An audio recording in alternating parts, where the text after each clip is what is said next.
The council chamber floated in the void between stars, a massive structure built to withstand anything the galaxy could throw at it. Today, it trembled. Ambassador stood before the assembled leaders of 12 worlds, her 4 arms shaking as she displayed the latest reports. The holographic images showed planets stripped of all life, turned into gray husks of rock and dust. The void swarm had consumed 17 colonies in the past month alone. Billions of lives, simply gone. "We have lost the outer rim," she announced, her voice cracking. Fleet Admiral attempted a defensive stand at the gate. His entire battle group was destroyed in 4 hours. The swarm adapted to every weapon we deployed. The chamber erupted in panicked voices. They were a peaceful species, as were most members of the council. They had enjoyed 10,000 years of relative peace, settling disputes through trade and diplomacy. Their weapons were designed to disable, not destroy. Their ships prioritized science over warfare. The void swarm had no such limitations. Elder, his crystalline body refracting the chamber's dim light, spoke with the weight of his 300 years. "We must evacuate the core worlds. Prepare the generation ships. Our species must survive, even if our civilizations do not." "Evacuate to where?" demanded. "The swarm spreads in all directions. It learns from each battle. It grows stronger while we grow weaker." She paused, manipulating the holographic display. "Unless we consider the forbidden option." A hushed silence fell over the chamber. They all knew what she meant. Brought up an ancient star chart marked with a red warning symbol. The precursor quarantine zone, Sector 779, the planet they called Earth. "Absolutely not," said immediately. "The precursor warnings were clear. That world is dangerous beyond measure. They sealed it away for our protection." "The precursors are 10,000 years dead," countered. "Their warnings may be outdated. Perhaps the species there has evolved, become civilized. Or perhaps they've become worse," another elder muttered. Pulled up the fragmented records that survived from the precursor era. The translations were poor, but certain phrases appeared repeatedly. "Death world," "apex predators," "persistent," "dangerous," "do not engage," and one phrase that appeared in every warning: "they refuse to die." "We're dying anyway," said quietly. "What do we have to lose?" The vote was close. Fear of the swarm barely outweighed fear of Earth. Was granted permission to breach the quarantine and attempt contact. She took a small diplomatic vessel, just in case the humans were as dangerous as the record suggested. Better to lose one ship than a fleet. The journey to Earth took 6 days. Spent most of that time reviewing what little information existed. Earth was a world of extreme violence, multiple extinction events, predators that hunted in packs, whether that could kill in minutes. The dominant species had fought thousands of wars against itself and somehow survived every one. The precursors had visited Earth once, roughly 12,000 years ago. Their expedition never returned. A warning beacon was placed instead. When ship dropped out of faster-than-light travel at the edge of the solar system, she was immediately painted by dozens of weapons systems. Artificial satellites surrounded the star system in a defensive shell. Energy signatures indicated weapons powerful enough to crack moons. A voice came through her communication system, speaking in a language her translator struggled with. "Unknown vessel, you have entered restricted space. State your purpose or be destroyed." His hands shook as she activated the diplomatic protocols. "I am ambassador of the Galactic Council. We require military assistance. Our civilization faces extinction.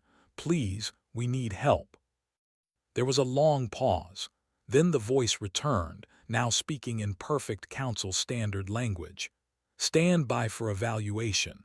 Do not move or power weapons. You will be contacted within 48 hours."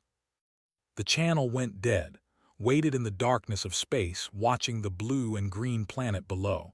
It looked so peaceful from orbit, beautiful even, but she could see the signs of an industrialized civilization. Cities sprawled across continents. Lights covered the night side. Structures orbited the planet in organized patterns. And weapons, so many weapons. True to their word, exactly 48 hours later, a message arrived. It was simple and direct. Help is coming. Prepare coordinates for fastest route to conflict zone. We will handle the rest. Felt relief flood through her body, followed immediately by a creeping dread. She had opened a door that the precursors had sealed shut. She had invited something into the galaxy that was meant to stay locked away. But what choice did they have? 3 weeks later, stood in the emergency command center on Prime, watching the long-range sensors. The Void Swarm was 2 days away from there. Evacuation ships were loading civilians, but there wasn't enough time, wasn't enough space. Then the sensors began screaming alerts. Ships were dropping out of faster-than-light travel, dozens of them. No, hundreds of them. The Earth fleet had arrived. Watched in awe as human warships took up formation around the planet. They moved with predatory grace, each vessel bristling with weapons that made Council ships look like toys. The flagship was a massive carrier called the Indomitable, large enough to house a small city. A communication request came through, accepted it with trembling hands. The human who appeared on her screen was tall and broad-shouldered, with dark eyes that seemed to assess everything in a single glance. He wore a military uniform with marks of rank she didn't recognize. His face was, and he carried himself with absolute confidence. "Ambassador," he said with a slight bow, "I am commander of Earth's Unified Defense Force. I understand you have a pest problem. We're here to exterminate it." Tried to speak, to thank him, to warn him about the swarm's capabilities, but continued. "I'm sending a shuttle to collect you and your diplomatic staff. You'll observe from the Indomitable. We'll need intelligence about the swarm's tactics and biology. Anything you can provide will help us kill them faster. Not defeat, not repel, kill." The way said it so casually makes blood run cold. "Commander," she finally managed, "the swarm has destroyed every fleet we've sent against it. They adapt to our weapons. They learn from our tactics. We've lost entire battle groups in hours." His expression didn't change. If anything, he smiled slightly. "Good. That means they'll be interesting to fight." The communication ended and sat in stunned silence. What had she done? What kind of species treated an extinction-level threat as something interesting? Outside her window, the human fleet finished forming up. Each ship was covered in weapons, armor, and systems she didn't recognize. They looked less like exploration vessels and more like instruments of war. Pure, refined, purpose-built destruction. The Void Swarm was coming to consume another world. But for the first time in galactic history, they were flying straight into something that might consume them instead. Boarded the human shuttle with her advisors, each one more terrified than the last. As the small craft carried them toward the Indomitable, she couldn't shake one thought. The galaxy had called for saviors, but Earth had sent its monsters instead. The shuttle docked with the Indomitable with barely a shudder, and her 3 advisors stepped into the airlock, unsure what to expect. The door hissed open, revealing a corridor that made them all freeze. The walls were lined with weapons, not decorative pieces or ceremonial items, but actual combat-ready arms secured in quick-release locks. Every 20 meters, automated defense turrets tracked their movement with mechanical precision. The floor had subtle grooves designed for traction during combat maneuvers. Even the lighting seemed designed to highlight potential threats. A human woman waited for them, shorter than Commander but with the same confident bearing. She wore a white coat over her uniform and carried a. Her smile was warm and genuine, which somehow made everything more unsettling. "Ambassador, welcome aboard," she said, extending her hand in what's cultural database identified as a human greeting. "I'm Chief and First Contact Specialist. I'll be your guide during your stay." Carefully shook the offered hand, knotting the strength in its grip. "Thank you for the welcome. Your ship is impressive." "She's a beast, isn't she?" said with obvious pride. "Let me show you to the observation deck. Commander will meet you there shortly." As they walked through the corridors, noticed more disturbing details. Crew members passed them regularly, and every single one was armed. Not with small sidearms, but with weapons that could punch through ship hulls. Some wore powered armor even while off duty. Medical stations displayed equipment that looked more suited to field surgery than routine care. "Your crew seems very," searched for a diplomatic word, "prepared." Laughed. "We're actually in yellow alert status, which is pretty relaxed. You should see us during red alert. We take security seriously." One of his advisors, a young named, pointed to a door marked with symbols they didn't recognize. "What's that room?" "Oh, that's the armory," said casually. "Each section has one. Standard protocol is that every crew member should be able to access lethal weapons within 30 seconds from any location on the ship." 30 seconds, whispered horrified. "Well, we tried for 20, but the ship's too big," explained as if discussing the weather. "Come on, the observation deck has an amazing view." The observation deck was a massive room with transparent walls offering a panoramic view of the fleet. Counted at least 200 warships, all organized in precise formations. More concerning was what was showing on the central display. "We've been studying the swarm for the past 3 weeks," explained, pulling up holographic images. "Fascinating organisms, really. Biomechanical hybrid entities operating under a distributed consciousness network. We've identified 17 major weaknesses in their structure and 43 minor ones." Stared at the data. "How did you obtain this information? We've been fighting them for months and barely understand their basic biology." Smile didn't waver. "We caught some live specimens, dissected them, ran them through genetic sequencers, standard first contact biology protocols." "You hunted them," said slowly. "Well, yes. How else do you study an aggressive species?" Seemed genuinely confused by the question. "Don't worry, we kept several alive for ongoing study. They're contained in the xenobiology labs on Deck 12. The door opened, and Commander entered with several officers. He moved to the central table and activated a tactical display showing the region around Prime. "Ambassador, thank you for waiting," said. "Let's discuss how we're going to kill this thing." The human officers spread out around the table, began outlining his strategy, and felt her hope curdle into horror. "The swarm will arrive in this system in approximately 30 hours, said, manipulating the display. "Their standard tactic is to send scout organisms first, followed by the main biomass wave. They'll attempt to overwhelm defenses through sheer numbers while adapting to whatever weapons we use. Our previous strategy was to establish defensive perimeters," offered. "Try to hold them back long enough to evacuate." "That's a losing strategy," one of the human officers said bluntly. "Defense allows them to control the pace of engagement." Nodded. "We're not going to defend. We're going to attack. The moment they enter the system, we hit them with everything we have. Kinetic strikes, nuclear weapons, biowarfare, chemical agents, electromagnetic pulses, and directed energy weapons, all at once." "But they'll adapt," protested. "They always adapt." "Let them," said coldly. "Every adaptation takes energy and resources. We'll force them to adapt so quickly and to so many different threats that they'll burn through their reserves. Then we'll introduce new weapons they've never seen." Pulled up a new display showing various containers.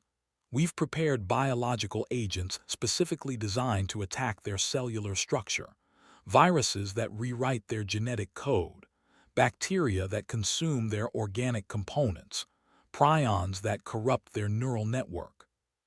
"You created biological weapons in 3 weeks?" asked in disbelief. "Oh, these were already in our arsenal," said cheerfully. "We just modified them for swarm biology. Humans have been developing bioweapons for thousands of years. We have quite the collection." Another officer, a woman named with pilot wings on her uniform, spoke up. My squadron will execute kamikaze runs on their larger organisms. We've loaded our fighters with antimatter charges. One ship can take out a structure the size of a small moon. Kamikaze didn't know the word. Suicide attacks, explained. We ram the target at high speed and detonate, very effective. But you'll die, said horrified. Shrugged, we have ejection systems. Survival rate is about 40%. Acceptable losses for the damage output. Continued outlining the battle plan. Scorched earth tactics. Acceptable civilian casualties. Strategic retreats designed to lure the enemy into kill zones. The use of captured swarm organisms as living bombs against their own forces. Every strategy made stomach turn. This wasn't warfare as the Council understood it. This was systematic extermination planned with terrifying efficiency. Commander said carefully, your tactics are very aggressive. We appreciate your help, but some of these methods seem excessive. The room fell silent, studied her with those dark eyes, and suddenly understood why prey animals froze when spotted by predators. Ambassador said quietly, you called us because your peaceful methods failed. You're facing an enemy that wants to consume every living thing in your civilization. This is not a time for half measures. This is a time for total war. He pulled up new images, these showing Earth's history. Wars that killed millions. Weapons that could sterilize continents. Cities reduced to radioactive craters. And through it all, humanity surviving, adapting, growing stronger. My species has nearly destroyed itself 17 times, said. We've fought wars that lasted generations. We've created weapons that could end all life on our planet. We've faced extinction from disease, climate change, asteroid impacts, and artificial intelligence uprisings. Every single time we survived. Do you know why? Shook her head, unable to speak. Because we refuse to die, said. It's not courage or honor or any noble quality, it's stubbornness. When faced with extinction, humans don't surrender. We fight with everything we have, using every dirty trick we can think of until either we win or our enemy does. There is no middle ground. Pulled up genetic data showing human DNA compared to other species. We come from a death world, ambassador. Our planet has tried to kill us since we climbed down from the trees. Every predator, every virus, every environmental disaster made us stronger. We're persistence predators. We don't have to be the fastest or strongest. We just have to outlast everything else. And we learned something very important, added. The best defense is overwhelming offense. If something threatens you, you don't just defend against it. You find where it lives and you destroy it so completely that it can never threaten you again. Looked at her advisors and saw her own fear reflected in their faces. They had called for help from Earth, and Earth had answered. But the cure might be worse than the disease. What are you? She whispered. Smiled, but there was no warmth in it. We're what happens when a species refuses to go extinct. We're the thing that survived everything our world threw at us. We're what you get when you take a planet full of predators and give them intelligence, tools, and a burning desire to never, ever die. He turned back to the tactical display. The swarm is about to learn what Earth learned millions of years ago. When you threaten a human, you don't just face one soldier. You face every human who ever lived, every lesson we learned in blood, every weapon we created in desperation. Look directly at. You called for saviors, ambassador, but Earth doesn't make saviors, we make survivors, and we're about to teach the Void Swarm what that means. The Void Swarm arrived exactly when predicted, watched from the observation deck as the enemy emerged from faster-than-light travel at the system's edge. The sight made her want to run and hide. The swarm was a living nightmare. Billions of organisms moved as one, their biomass blotting out the stars. Ship-sized creatures with armor made of compressed bone. Smaller attack forms that swarmed like insects.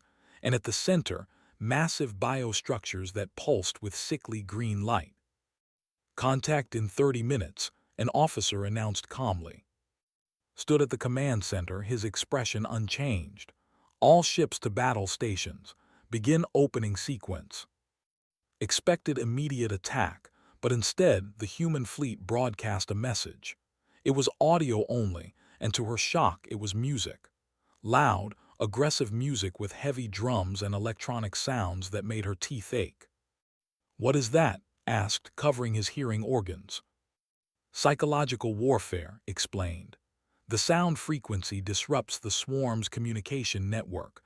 Also, it helps morale. Humans fight better with music." The swarm responded by accelerating toward the human fleet, gripped the railing, waiting for the defensive maneuvers. They never came. "All ships," ordered, "full forward, hit them with everything." The human fleet surged forward, accelerating directly at the enemy. Couldn't believe what she was seeing. They were charging straight into the swarm's mass. Then the weapons fired. The battle wasn't what expected. It was worse. The humans didn't fight like any military force she'd ever seen. They fought like the apex predators had described. Nuclear missiles launched in waves, each one targeted at the swarm's larger organisms. The explosions bloomed like deadly flowers against the black of space. But the humans didn't wait to see the results. They were already firing kinetic rounds, massive slugs of metal accelerated to a fraction of light speed. The swarm adapted quickly, growing thicker armor and energy shields, exactly as had predicted. "Deploy bioweapons," he ordered. Capsules shot from the human ships, each one containing engineered viruses and bacteria. They spread through the swarm's biomass like invisible fire. Watched in horror as entire sections of the swarm began to dissolve, their organisms turning against each other. "The virus is working," reported, watching her displays with scientific fascination. "Their immune response is activating, but that's using up energy reserves, just as planned." The swarm tried to adapt, creating organisms immune to the biological attacks. The humans switched to electromagnetic pulses that fried the swarm's neural connections. When the swarm adapted to that, the humans released clouds of nanomachines that burrowed into enemy organisms and exploded from within. Every time the swarm adapted to one threat, the humans had 3 more waiting. "Launch fighter squadrons," commanded. Thousands of small attack craft poured from the human carriers. Spotted squadron among them, flying in tight formation. They dove straight into the thickest part of the swarm, their weapons blazing. "What are they doing?" shouted over the noise. "They'll be overwhelmed." "Watch," said. His voice came over the communication system, calm despite flying through hell itself. "Target acquired. Beginning attack run. All pilots arm antimatter charges on my mark." The fighters accelerated toward a massive swarm bioship, easily the size of a small moon. Enemy organisms swarmed around them. Saw several fighters explode, their pilots killed instantly. Never hesitated. Mark, ejecting in 3, 2, 1. Her fighter, along with 20 others, detached their cockpits a fraction of a second before impact. The unmanned craft slammed into the bioship at incredible speeds and detonated. The explosion was so bright that the observation deck's windows automatically darkened. When could see again, the bioship was simply gone, vaporized. And in the distance, she could see small pods with human pilots inside, already being recovered by rescue ships. "Acceptable losses," noted. 70% survival rate, better than projected. Felt sick. The humans talked about death with the same tone others used to discuss the weather. But the swarm wasn't finished. It adapted again, creating faster attack organisms that could intercept the human fighters. The battle turned into close-quarters chaos, ships and creatures tangling in a deadly dance. "Ground forces, you're up," said. "Target the infected colony on Moon 3. His blood froze. That colony still has civilians. We couldn't evacuate them all. I know, said without emotion. The swarm has already infected 90% of the population. We need to study how they do it. Squad 7, you have permission to enter the hot zone. A new voice came through the communications, deep and rough. Copy that command. Squad 7 dropping now, leading. On one of the screens, watched as armored pods launched from a human ship and screamed toward the moon's surface. They hit ground in the middle of the infected colony, and figures in powered armor emerged from the wreckage. Was easy to identify. His armor was covered in scorch marks and what looked like tally marks. He carried a weapon almost as large as he was, and when he moved, it was with mechanical precision. Visual contact with infected, reported. Engaging. The firefight was brutal. The infected colonists weren't dead, but they weren't alive either. The swarm had taken over their bodies, turning them into attack organisms. The squad cut through them with ruthless efficiency. But they didn't just kill. Grabbed one of the infected and held it down while another soldier attached some kind of device to its head. Extraction successful, reported. We've got a live sample of the infection process, pulling back to secure perimeter. Negative, said. The swarm is sending reinforcements to your position. You're about to be overrun. Could see it on the tactical display. Thousands of swarm organisms were converging on its position. There was no way they could escape in time. Understood, said calmly. Initiating Protocol Omega. What's Protocol Omega? Asked, dreading the answer. His expression was grim. Scorched earth. They're going to destroy the entire colony. But they're still inside it, shouted. They know, said quietly. On the screen, squad moved to strategic positions throughout the colony. They planted devices on buildings, on power generators, on anything that could explode. Charges set, reported. We're in the central bunker, detonating in 60 seconds. His voice was almost gentle. Good hunting, soldier. See you on the other side. Always do, Commander. The countdown reached 0. The entire colony erupted in a chain of explosions that sent debris shooting into space. The shockwave was visible even from orbit. When the dust cleared, there was nothing left but a crater. Was about to mourn the loss of 7 human soldiers when movement appeared on one of the screens. From the center of the crater, a figure was climbing out of the rubble. It was. His armor was cracked and burning, pieces missing. He was dragging his unconscious squad members behind him, one in each hand. And despite the injuries, despite the impossible odds, he was still alive. To command, his voice crackled through damaged communications. Mission successful, 7 samples secured, requesting immediate extraction and medical attention for my team. On its way, said, and could have sworn she heard relief in his voice.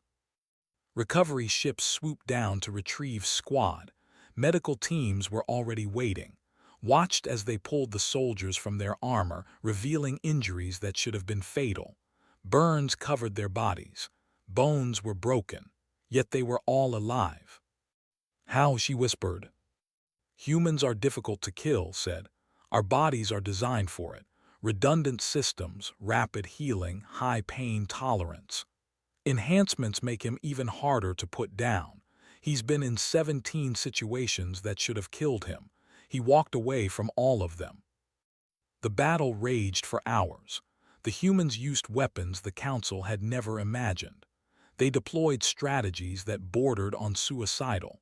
They took losses that would have broken any other force and kept fighting. And slowly, impossibly, they were winning. The swarm, which had consumed galaxies, began to retreat.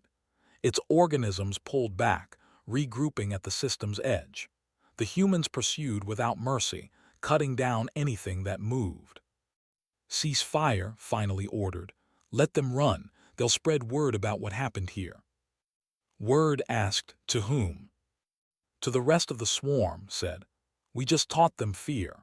Every organism that escapes will carry genetic memory of this defeat. The entire swarm will learn to recognize human weapons, human tactics, human aggression. He smiled, and it was the most terrifying thing had ever seen. They'll learn to fear us, and fear is a weapon more powerful than any bomb. Looked at the battlefield, littered with destroyed swarm organisms and burning debris. The humans had won, but at a cost the Council could never have paid. Lives spent like ammunition, tactics that would haunt her dreams, victory achieved through controlled madness. Commander had been right. Earth hadn't sent saviors. They'd sent something far more effective. They'd sent monsters who knew exactly how to win. 3 days after the battle, stood in its laboratory, staring at something impossible. They had been studying the captured swarm samples, running tests that would have taken Council scientists years to complete. What she found changed everything.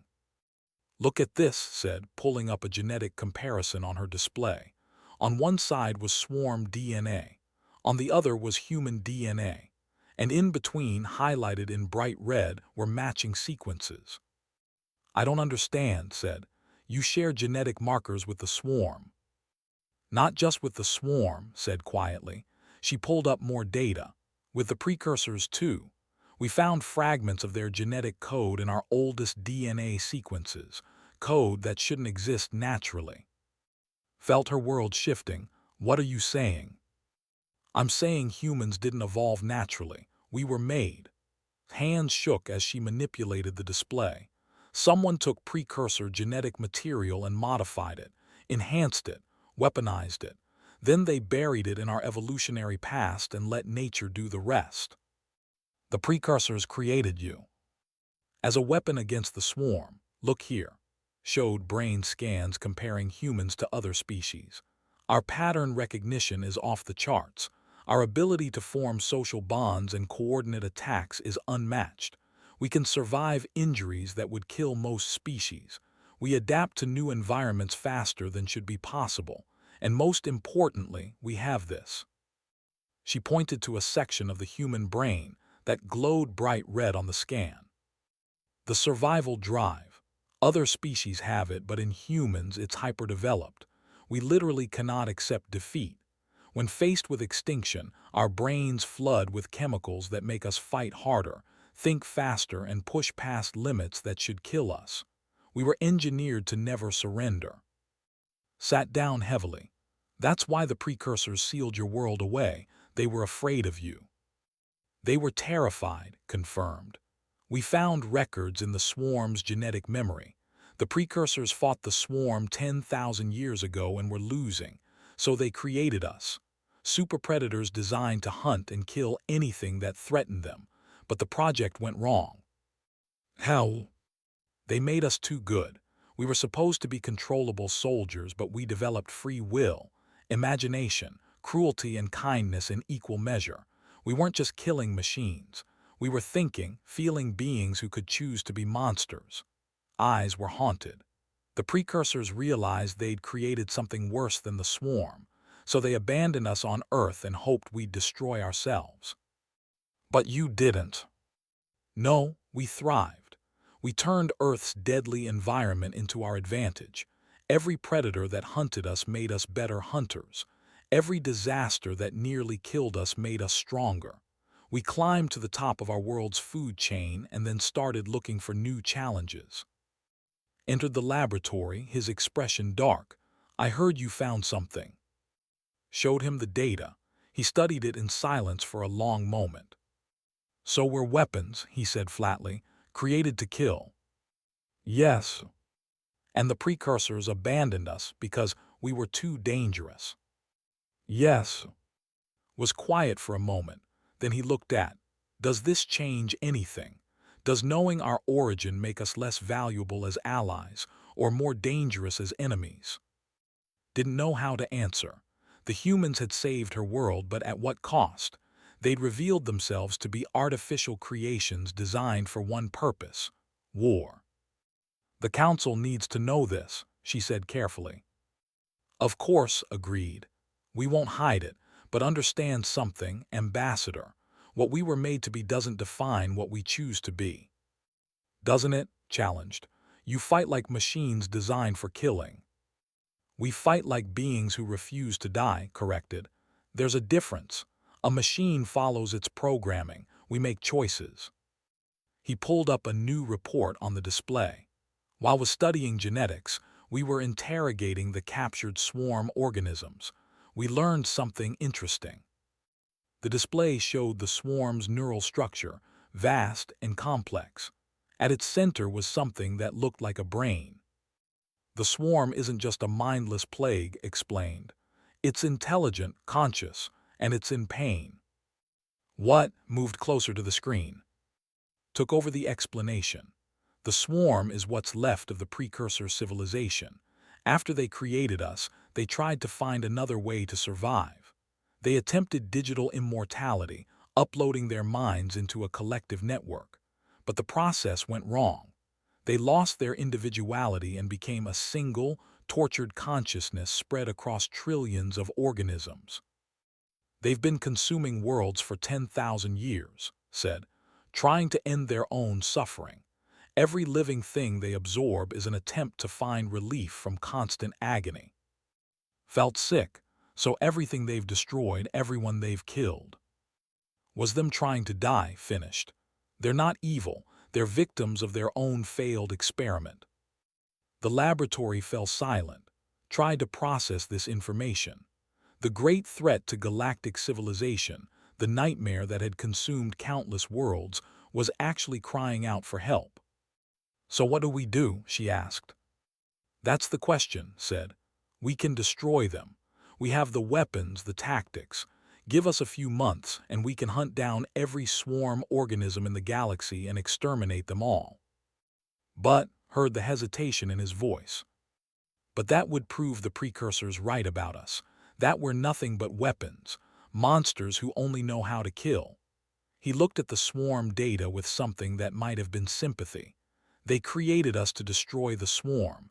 If we do that, we're just following our programming. Spoke up. There might be another way. If the swarm is a collective consciousness trapped in biological form, maybe we can separate them. Give them back their individuality. Let them die peacefully or live as separate beings. That's impossible, said immediately. The technology required would be difficult but not impossible, countered. We've been working with neural networks and consciousness transfer for decades. If we can capture the swarm's core intelligence and map its structure, we might be able to reverse the process that created it. That's insane, said. It would mean going to the heart of the swarm, somewhere their consciousness is centralized. That's suicide. Probably, agreed, but it's also the right thing to do. He called up his senior staff.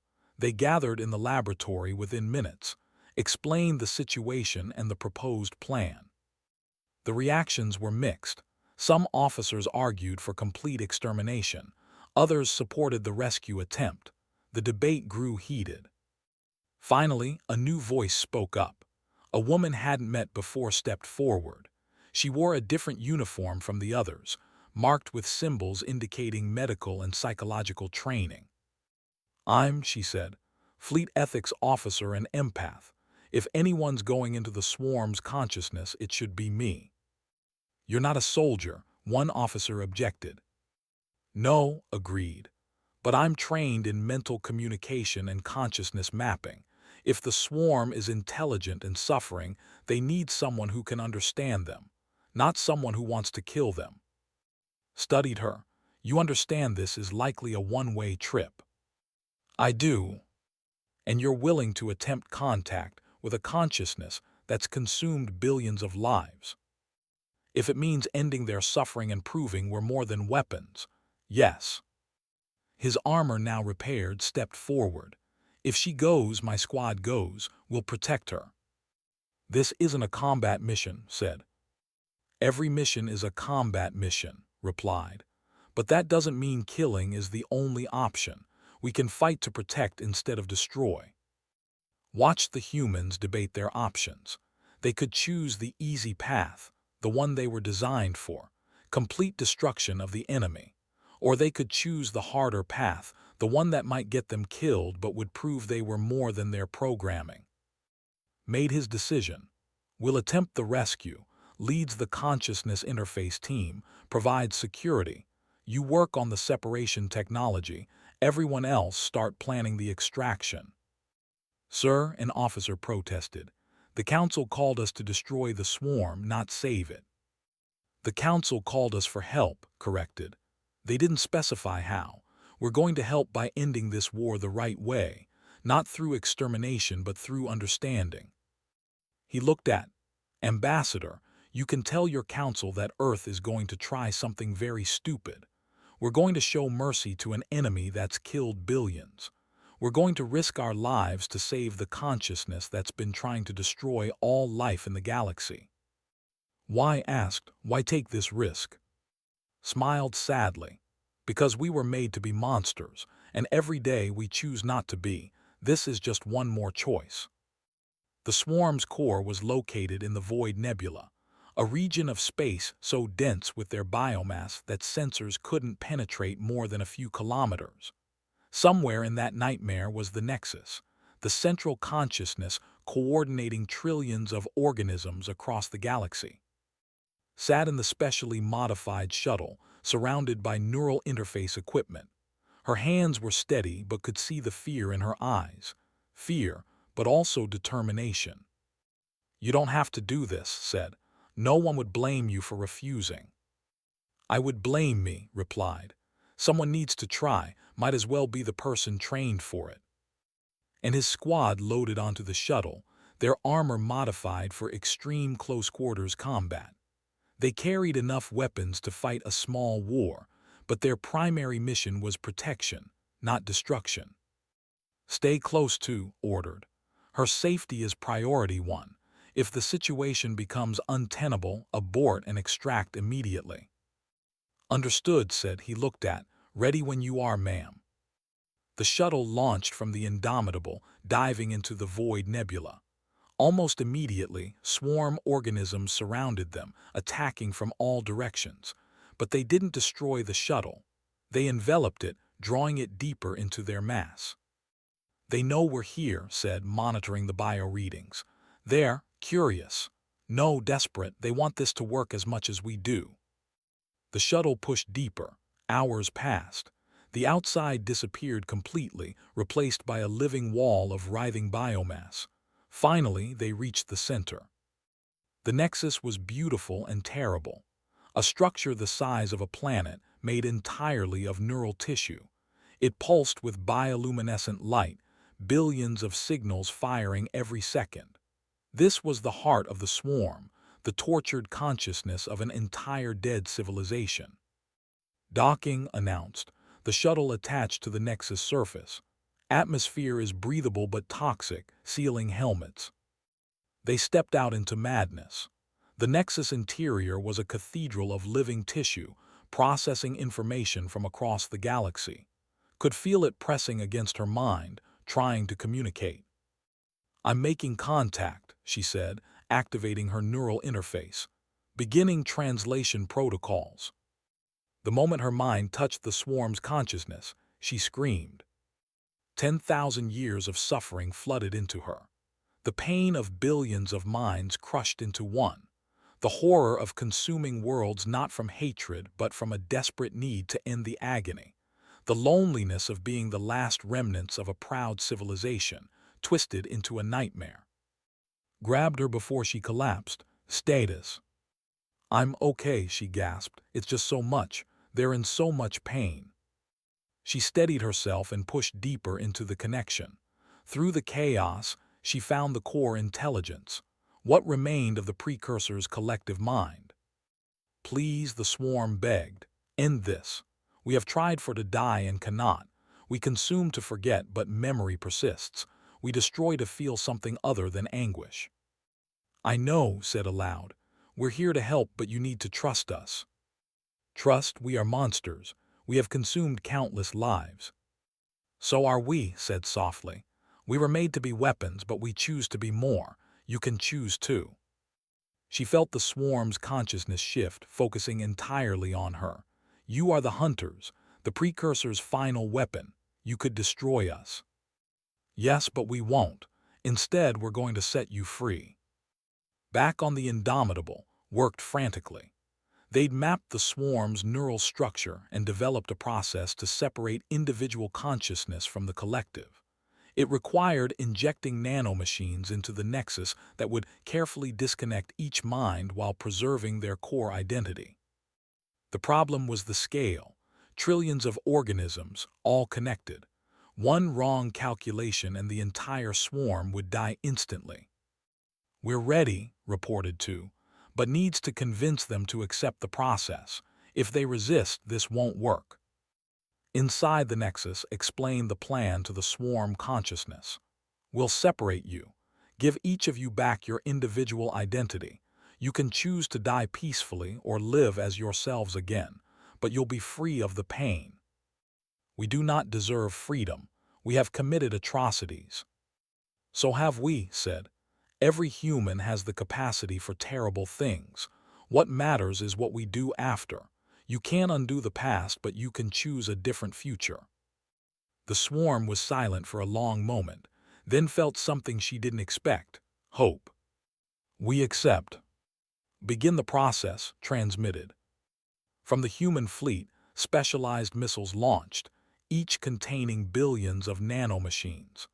They penetrated the swarm's biomass across the galaxy, spreading through every organism, every connection. The separation began. It was the most delicate operation in galactic history, and her team monitored every stage, making real-time adjustments as the nanomachines carefully disconnected individual minds from the collective consciousness. Inside the Nexus, felt the swarm fragmenting. The massive, tortured consciousness began splitting into distinct individuals. She heard voices, thousands of them, millions, then billions, each one regaining their sense of self after 10,000 years of forced unity. Some were crying, some were laughing, many were simply silent, overwhelmed by the return of their own thoughts. "Thank you," they whispered, "thank you." But the process wasn't without cost. Squad fought off organisms that instinctively attacked during the confusion. Several soldiers were injured. The shuttle took damage, and herself was pushing her mind to its absolute limits, maintaining the connection and guiding the separation. "Your vitals are critical," warned. "You need to disconnect." "Not yet," gasped. "Almost done, just a few more, billion." Her nose began bleeding. Her neural interface was burning out, the connection too intense for organic tissue to handle. Moved to pull her away, but she waved him off. "Finish it," she commanded. The final nanomachines activated, the last connection severed, and suddenly the massive consciousness that had been the void swarm simply ended. In its place were billions of individual beings, each one free. Collapsed, caught her, and immediately called for extraction. "Medical emergency, get us out of here now." The shuttle launched from the Nexus, racing back to the fleet. Around them, the swarm organisms were changing. Some were dying peacefully, finally able to end their suffering. Others were transforming, taking new forms, preparing to live as individuals. Woke up 3 days later in the Indomitable's medical bay. Sat beside her bed, looking exhausted. "Did it work?" she asked. "Better than we could have hoped," he said. "The swarm is gone. In its place are millions of individual beings. Most chose to die peacefully. About 3% chose to live. They're requesting to join galactic civilization." "And the Council?" "Terrified, not of the former swarm, but of us," smiled grimly. "They saw what we could do, the weapons we used, the tactics we employed, and then they saw us choose mercy when extermination would have been easier." Entered the medical bay, carrying official documents. "The Council has voted. They're offering Earth full membership and a permanent seat on the Security Council. They want human military advisors on every major world." "We're declining," said. "What?" and said simultaneously. "We didn't do this for political power or recognition," explained. "We did it because it was right. Earth will help the galaxy when needed, but we won't integrate fully. Not yet. Why not? Because you're afraid of us. And honestly, you should be. We're dangerous. We know it. You know it. Until the galaxy can see us as partners instead of weapons, we'll keep our distance. He stood up, preparing to leave. We'll stay in contact. If you need help, call us. But we're going home. We have our own problems to solve, our own monsters to face. You're not monsters, said quietly. You proved that. We're monsters who choose to be better, corrected. That's not the same as not being monsters. We have the capacity for terrible things. We always will. What matters is that we choose not to do them unless absolutely necessary. Weeks later, the human fleet prepared to return to Earth. Stood on the observation deck of the Indomitable one last time, watching the ships organize for the jump home. Joined her carrying "We've been studying the rescued swarm individuals. Many of them have skills, knowledge from the precursor era. They're already helping rebuild the worlds that were damaged. They're getting a second chance," observed. Everyone deserves one, said, even monsters. The fleet jumped to faster-than-light travel, disappearing in flashes of blue light. Returned to Prime, where the council waited for her report. She told them everything. About human capabilities, their genetic origins, their choice to save rather than destroy. The council listened in stunned silence. "What do we do about Earth?" one elder asked. "They're too powerful to ignore, too dangerous to trust completely." "We do nothing," said. "We respect their choice to remain separate, and we remember what they taught us." Which is that the most dangerous beings in the galaxy aren't those who have the power to destroy. They're the ones who have that power and choose not to use it. She looked at the star charts, finding Earth's quarantine zone. They were made to be weapons, but they chose to be saviors. That choice makes them more terrifying than any weapon ever could. Why? Because it means they understand both mercy and cruelty. They can deploy either with perfect precision, and that makes them the most dangerous allies and the most terrifying enemies in the known galaxy. The Council agreed to leave Earth alone, to call on them only in the direst circumstances. The quarantine was lifted, but Earth remained isolated by choice. On Earth, in a military command center, filed his final report. The mission was successful.